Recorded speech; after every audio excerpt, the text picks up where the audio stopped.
మీ తాకట్టు బంగారాన్ని విడిపించిన 30 నిమిషాల్లో క్యాష్ ఇవ్వబడును. కొమ్మూరి గోల్డ్.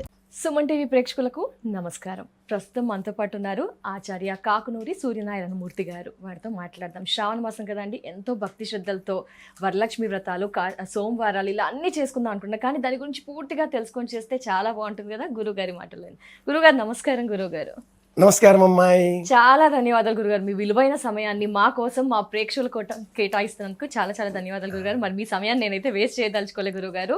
శ్రావణ మాసం అందరూ చెప్పేది కూడా వింటుంటాం, మీరు చెప్పేది ఇంకా ఒక ఎత్తు. ప్రొఫెసర్ కదా గురుగారు, ఇంకా డిఫరెంట్గా వేరే స్టైల్లో చెప్తారు, నేటి తరానికి అర్థమయ్యే రీతిలో చెప్తారు ఎలా చేసుకోవాలో. స్టార్ట్ చేసేద్దాం. ఏంటంటే శ్రావణ మాసం మనకి ఆషాఢం, శ్రావణం, కార్తీకం, మాఘమాసం ఉన్నాక శ్రావణ మాసానికి ఎందుకు అంత విశిష్టత గురుగారు? ఏంటి స్పెషాలిటీ? ఈ గ్యాలక్సీ నక్షత్ర మండలం సాజిటేరియస్ ధనురాశికి సంబంధించిన మార్గంలో ప్రయాణిస్తుంది అని నాసా నుంచి ప్రపంచవ్యాప్తంగా ఉన్న పరిశోధకులందరూ వియన్ మండలంలో నక్షత్రాల కదలికలు చూసి నిర్ధారణ చేశారు. ఈ విషయాన్ని మన వేదము, జ్యోతిష శాస్త్రము ఏనాడో గ్రహించి మధుశ్చ మాధవశ్చ శుక్రశ్చ శుచిశ్చ నభశ్చ, నభము అంటే ఆకాశం. ఈ 5వ మాసం శ్రావణ మాసానికి నభోమాసం అని పేరు. ఈ మాసంలో వర్షాలు పడుతున్నప్పటికీ తెరపి లభించే కాలంలో మనమంతా శ్రవణ నక్షత్ర మండలం వైపుగా చూచి ఆ శ్రీమన్నారాయణమూర్తిని స్తోత్రం చేయాలి. శ్రవణ నక్షత్రంలో వెంకటేశ్వర స్వామి వారు మనకు దర్శనమిచ్చారు. శ్రీమన్నారాయణమూర్తి లక్ష్మీ సమేతుడై క్షీరసాగరంలో అనంతశేష పానుపోయి ఉండేటటువంటి ఆ మండలం శ్రవణ నక్షత్ర మండలం. ఈ శ్రావణ మాసంలో పౌర్ణిమ నాటి చంద్రుడు శ్రవణ నక్షత్ర మండలంలో సంచారం ఉండే కారణం చేత ఈ మాసానికి శ్రావణ మాసం అని పేరు. శ్రవణము అంటే వినడము అని అర్థం. శ్రావణి అంటే పూర్వకాలంలో ఆయుర్వేద వైద్యులు నూరే నిమిత్తమే మందులను వినియోగించి ఇలా ఇలా కలవం చేస్తారుగా, శ్రావణి అని పేరు. మన మనస్సుని ఇలా మనం మథనం చేసి స్వామి అనుగ్రహంతో మనమేంటో తెలుసుకోవాలి. ఇల్లాలు, భర్త, పిల్లలు, కుటుంబం, ఎలా మనం ప్రపంచాన్ని పాంచభౌతిక దేహంతో గమనించాలి, మన ఉనికిని మనం ఎలా నిర్ధారణ చేసుకోవాలి, మన బ్రతుకుకు ప్రయోజనం ఏమిటో ఎప్పుడు తెలుసుకోవాలి? శ్రావణ మాసంలో తెలుసుకోవాలి.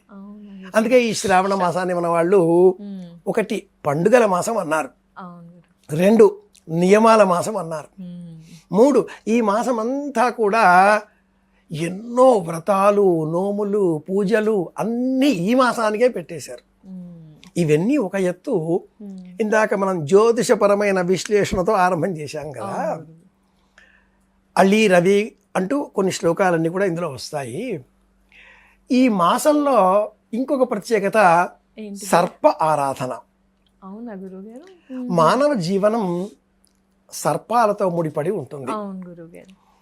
మనకు సంతానం కలగలేదు, వివాహం పుట్టకి వెళ్ళి పూజ చేయాలి, లేదు రావి చెట్టు, వేప చెట్టు ఆ రెండింటికి ప్రదక్షిణలు చేయాలి, లేదు సుబ్రహ్మణ్య ఆరాధన.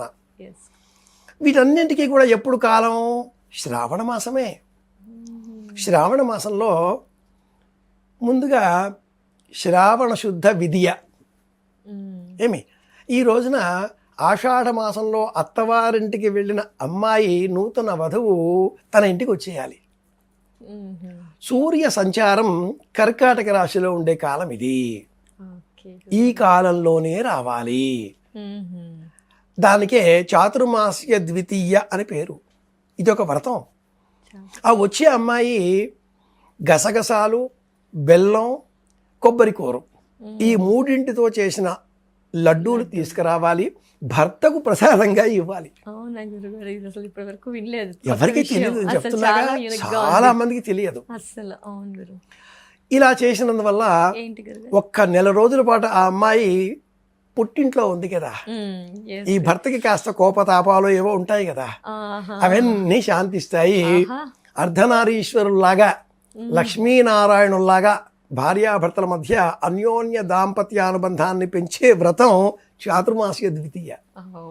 ఈ రోజున అలా వచ్చిన అమ్మాయి పరుపు, మెత్త లేదా దిండు, పానుపు యథాశక్తి పడుకునే నిమిత్తమే వినియోగించేటటువంటి దుప్పట్లు, రజాయి, రగ్గులు వీటిని దానం ఇవ్వాలి అవసరంలో ఉండే వాళ్ళకి.